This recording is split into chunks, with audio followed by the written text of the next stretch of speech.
This is Bible School Radio, KDKR, Decatur, Dallas, Fort Worth, KYJC, Commerce, and KMWC, Bethany. On the web at kdkr.org and on all your devices with the Live 365 app.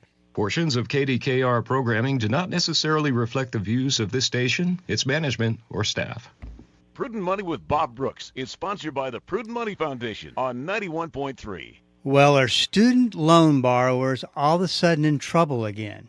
Today we're going to take a look. Stay tuned for Prudent Money.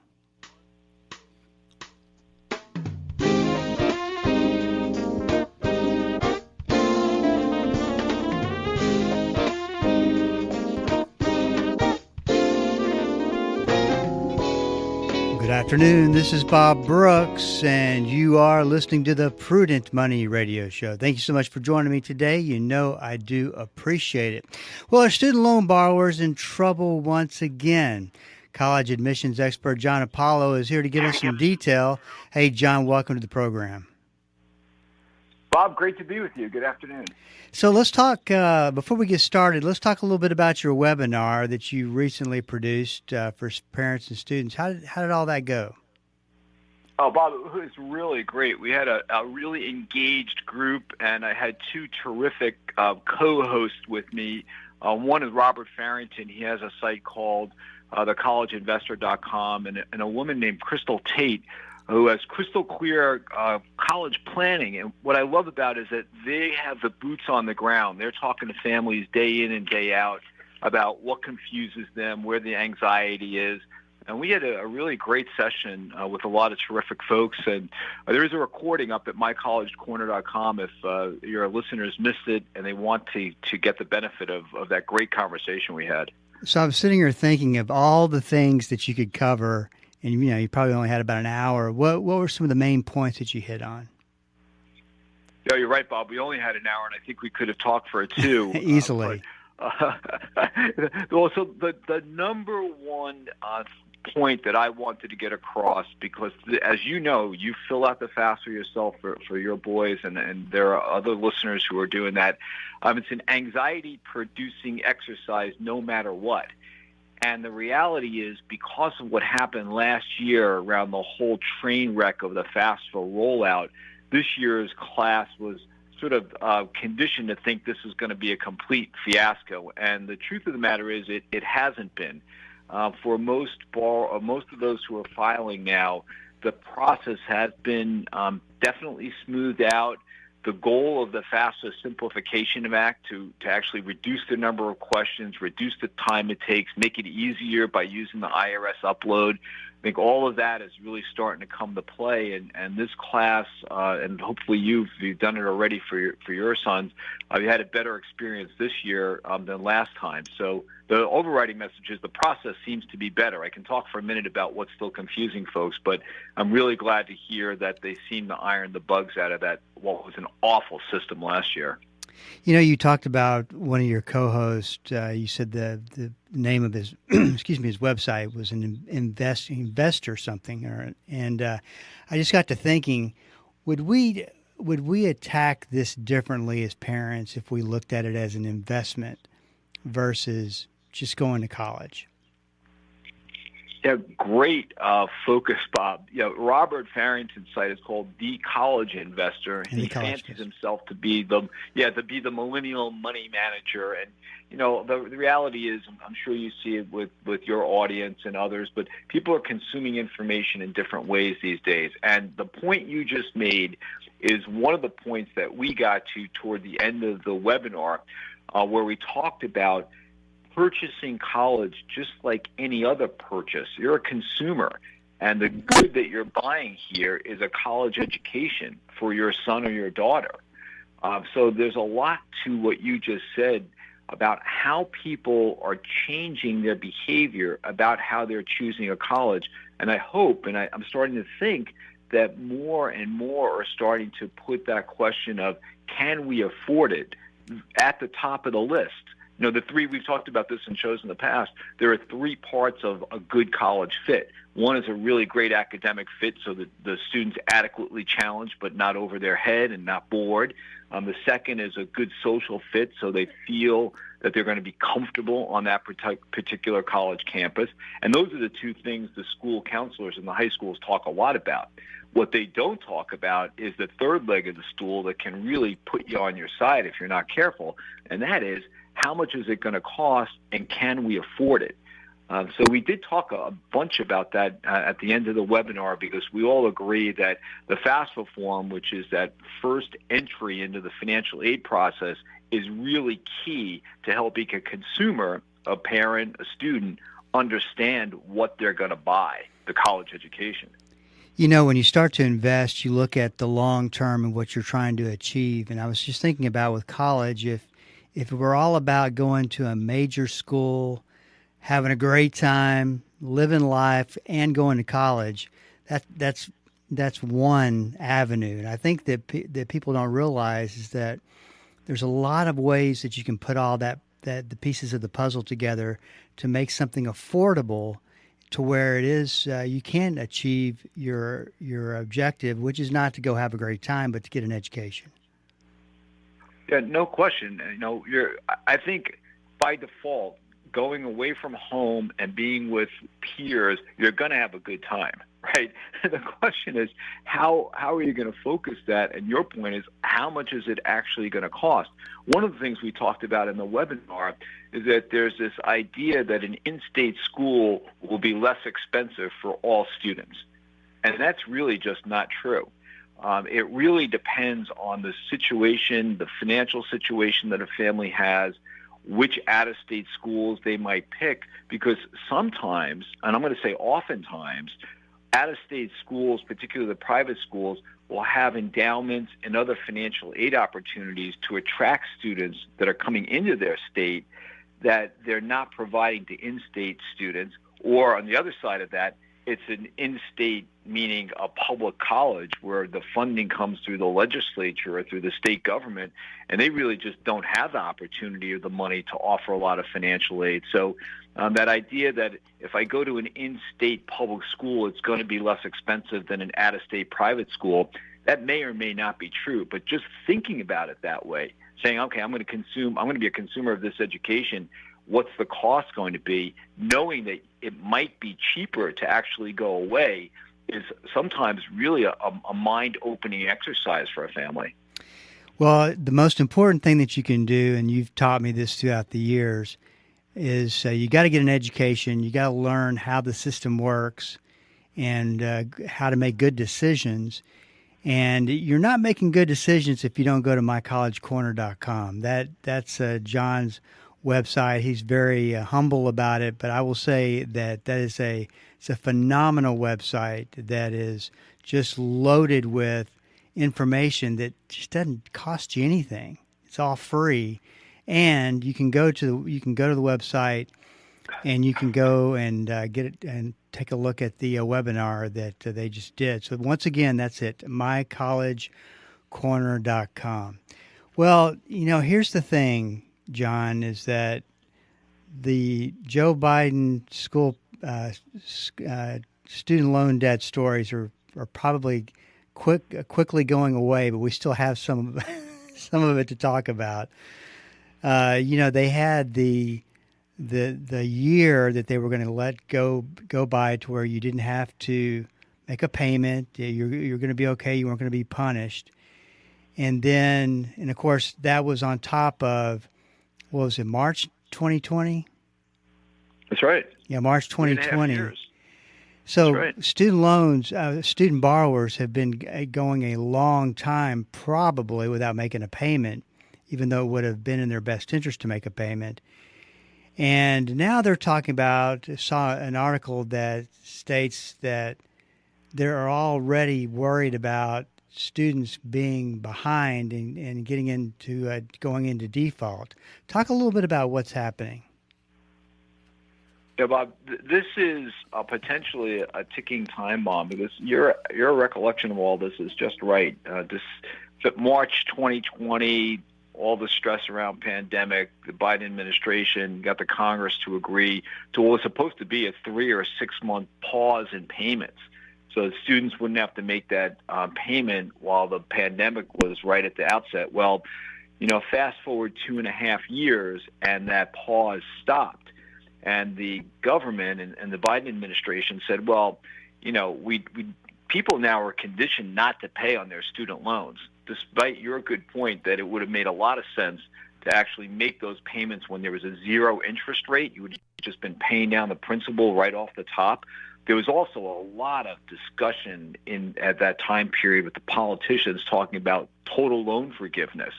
And so I would talk to families and they say, I'm not going to be the fool who pays down the loan and 2 years from now they're going to forgive the whole thing. So I'm just going to wait. There's no interest accumulating. I'm just going to wait. And sure enough, 2.5 years went by. Very few people, I think it was like 11% of all the borrowers were making any kind of payment on their loan at that point.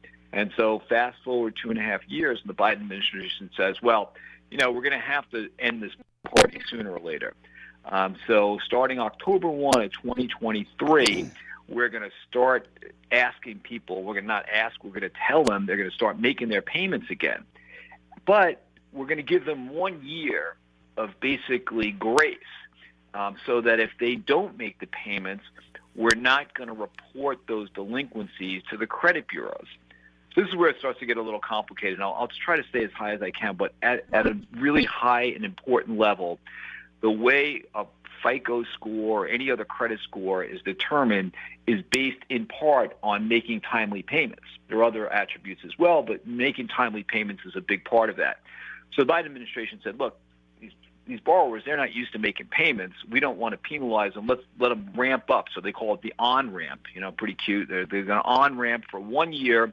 We're not going to report any 30 or 60 or 90-day delinquency on the loan to the credit bureaus, and we'll give borrowers a chance to get on board. Well, guess what?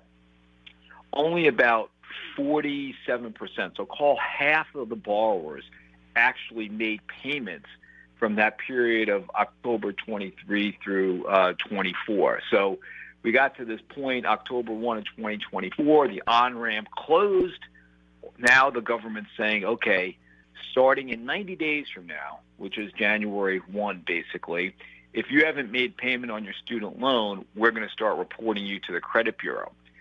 So the reason we haven't heard much about this in the press is this idea from October 1 to January 1, if you're delinquent, it's not good. The government is now like making these tick marks against you, but they're only going to report them starting on January 1st.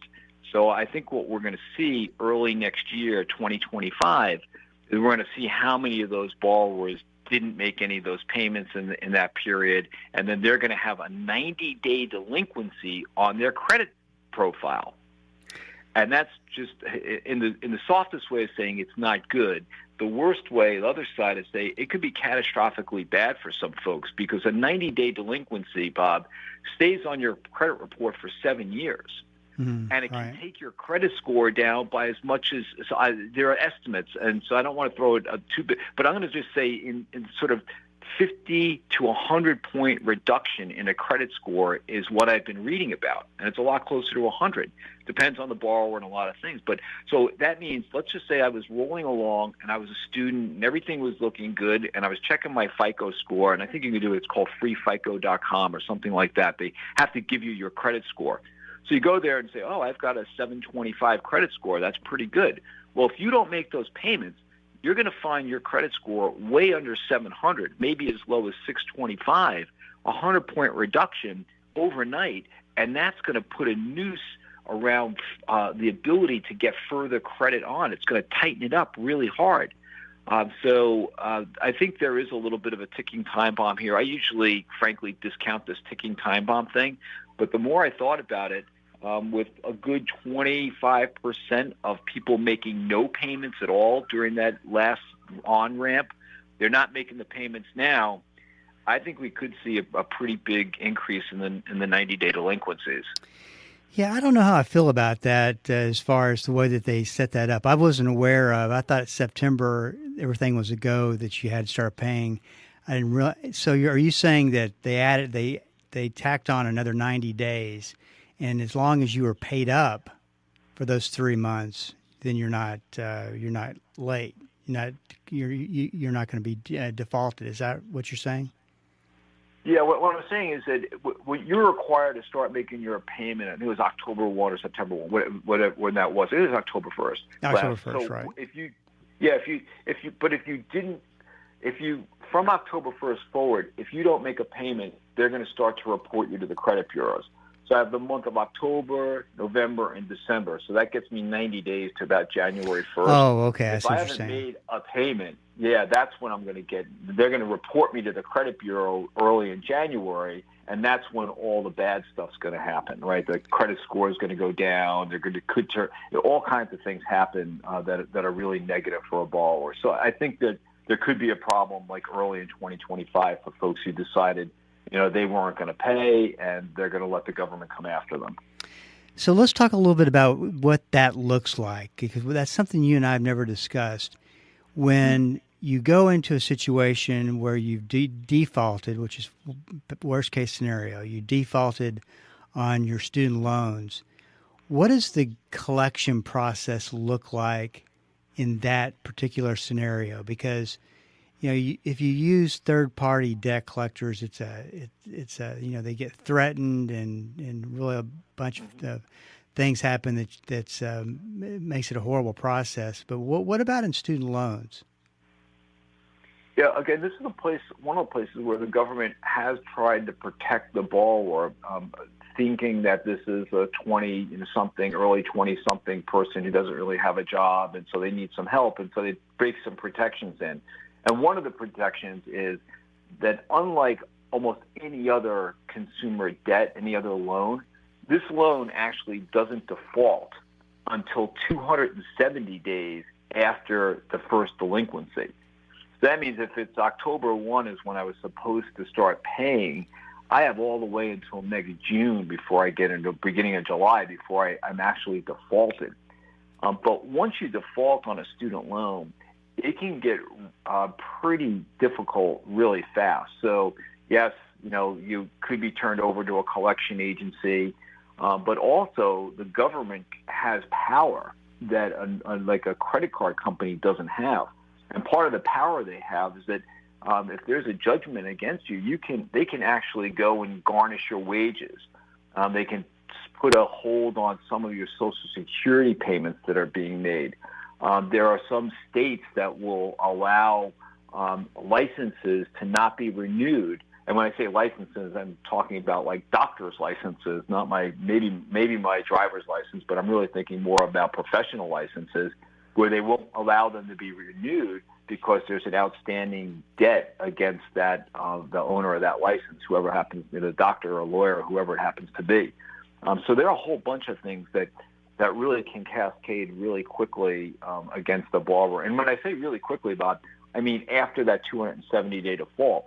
It's kind of been a picnic for the first 270 days, right? The student loan servicer is going to start contacting you more aggressively, and they're going to send you notes, and they're going to start doing whatever they can do. But once that gets to 270 and it's an actual default, then the weight of what the government can bring really starts to come down, and that can be pretty significant pretty quickly. Yeah, and I would imagine that nobody has a feel for in that situation, that they really don't have a feel for how quickly this can snowball, and because they can turn up the heat. They have no worries about you going and getting out of bankruptcy and filing bankruptcy and getting out of it, because that doesn't work, and that could just turn into a really big mess. So I guess they could garnish your wages for as long as they wanted to. Well, that's right, Bob. And the other thing, and this idea of like a default of 270 days, the reason I framed it the way I did at the beginning was that it sounds really good. Okay, it's going to give the borrower a chance, a lot of time to try and make this right. But here's the problem. The interest continues to accrue during that period. So they've been 270 days delinquent, which is almost a full year's worth of interest on top of whatever they owe. And so that snowball effect keeps coming. And again, for some students and for some parents, frankly, who may not be the most financially sophisticated, they feel like they're kind of like this field day. They're calling, I'm not going to make the payment, I'm not going to make the payment. And then to your point, once 270 comes, it becomes really serious and there's no way out. This is unlike a credit card or a home mortgage or something. It's very, very difficult to discharge a student loan in bankruptcy. You have to show these very severe economic tests, and the judges basically just don't give a hardship, an economic hardship forgiveness or bankruptcy discharge for student loans. They just don't do it very often. So in this particular process, do they raise the interest rate level? No, the interest rate accrues at whatever the level is that you had at the beginning. So that there's no penalty rate there. But again, it mounts up and you start paying interest on interest. And that's where you hear almost always in these articles in the press, or if you see it on TV, somebody has $150,000 of debt or whatever happened. It's almost always because it's snowballed and this accumulating interest starts coming on, and it really becomes a problem pretty quickly. And unfortunately, the borrowers don't understand the magnitude of it. We've talked about the various there's various plan Bs, if you will, that you can go through to get back on track. But I would imagine, take the what happens to the person who goes 90 days, they start going into default and they catch back up, and then they just they're kind of in and out of the system a little bit. There's got to come a point, I would imagine, that they kind of shut that down. Well, if you are in that cycle where you're 90 days delinquent and then you make it up and then you're 90 days another time and you're really just sort of moving along, that's a problem. But I'll say on the other side, there are also government repayment programs that are meant to help people who are in that situation based on what their income is. And, you and I have said it, dozens of times, that if a borrower has any inkling that they're going to have trouble making a payment or they've missed a payment or two, the first thing to do is call the student loan servicer, explain what's going on, and find out if there's another payment program or if they can get a deferment or a forbearance of some kind while they're having this interruption in their payment thing. Is there a way for them to get into another program? And then at the other side of that, let's say they get to 270 days, and then the government calls and says, okay, we're really going to get serious about this now. There are two other ways that a borrower can, they call it a loan rehabilitation. So if they make 9 on-time payments at a new agreed-upon amount, then they basically rewrite that note and they say, okay, we're going to rehabilitate you. We'll take you out of that delinquency, but you have to make nine payments. Or you can consolidate your loan and all the accrued interest into a new loan. So that's a lot of detail, but my point is, if there's a problem, call the servicer and ask them what the options are, because they really should be there to help you. Once again, John's website is mycollegecorner.com, and the webinar that we started talking about at the very beginning of the program, you can go and you can watch that on the site or download it and check it out. A lot of great information, mycollegecorner.com. Well, John, merriest of Christmases to you and your family, and it's hard to believe I'm even saying that, but it is that time of the year. Yeah, Bob, to you and yours as well. And these 20-so minutes go by so quickly. Yes. You all have a ton of topics, but we get to some of them. So Merry Christmas, Happy New Year, and I look forward to talking to you next year. Absolutely. Be well. This is Bob Brooks, and you are listening to the Prudent Money Radio Show. I guess the thing that's good about student loan debts, and if you get into trouble with it, is there's a lot of different programs you can look into to get you out of it. Well, if you got a question for me, please go to the website at www.prudentmoney.com and send it in, because we are all out of time. Till we do meet again next time. Keep the faith and have a great rest of the day.